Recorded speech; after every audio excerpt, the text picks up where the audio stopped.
Dennis, you told me just before we got started that you were baptized, you were christened, and you took confirmation when you were 14, and yet you've turned your back on Christianity, and I'm sure you still consider yourself a good moral person. Where does your morality derive from?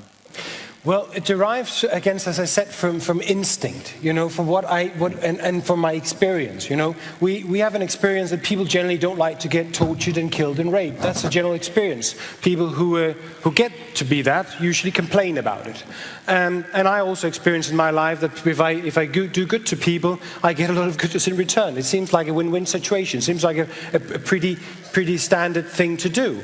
And again, I feel as I said before, it's very unlikely that anybody would claim divinity as a reason when they're stuck with something horrible, like putting a fork into people's hand. It's not very likely that they would claim that this is important because of God. They would look at me as a human being and relate to me as a human being because of those experiences. This is how it is. It doesn't take a mandate. It takes an experience that goodness works better.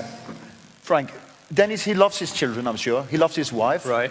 Maybe his mistress, if you have one. He loves flowers. He loves the nature. We heard him talking about the landscape. So he has some of the same notions as you do as a Christian.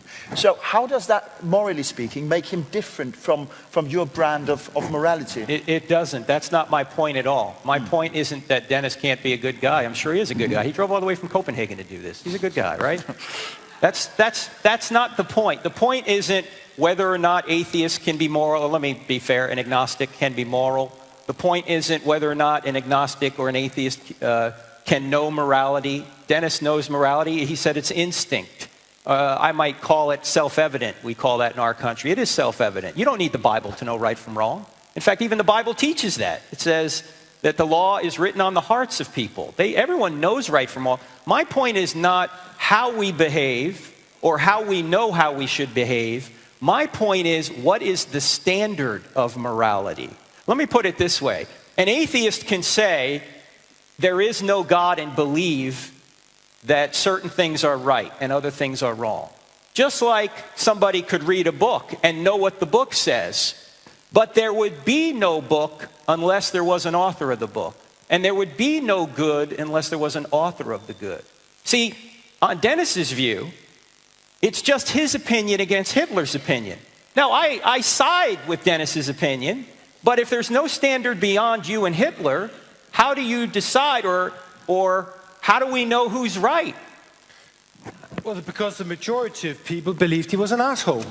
Because the majority thought that what he did was wrong. There was a small minority in the world of Nazi Germans who thought that was the moral and ethics of that empire, which it became because they thought that it was that. Because there's actually something very similar to religious belief in a totalitarian idea. That is something that is powerful, something that is enigmatic and right, and we have to do that, and a paradise sort of moment will come when we've removed all the Jews. There is actually in many totalitarian ideas quasi-religious beliefs.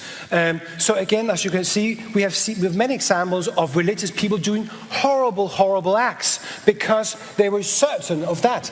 And I think that sometimes you can suspend that moral if you have a very powerful man who can tell you that that's how it is.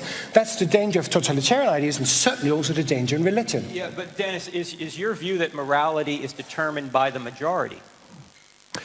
Well, it is actually, in the sense that So in Nazi Germany, they were right for Nazi Germany to murder the Jews, they the homosexuals, the gypsies, and the Jehovah's Witnesses. Because they were wrong against humanity, because humanity is far, far larger than that small group of people that were Germans at the point, like the communists and Stalin. Well, let me ask you this. Suppose Hitler had won World War II. If he hadn't attacked Russia, maybe he would. And suppose he brainwashed everybody to believe that all homosexuals, all Jews, all gypsies, all Jehovah's Witnesses should die. So the entire world thought that was right. Yeah. Would it have been right? No, but it would certainly be possible. And that's what I mean by that human beings are what they are. That means they can also be prone to strange and idiotic thoughts like that and can be convinced that is necessary for their own survival. Because we are also fragile human beings who can be tempted to that. So yes, could Hitler have eradicated the whole world? Yes, and I think if he came to power over the whole world, that's what he would have done, because that was the craziness of his idea.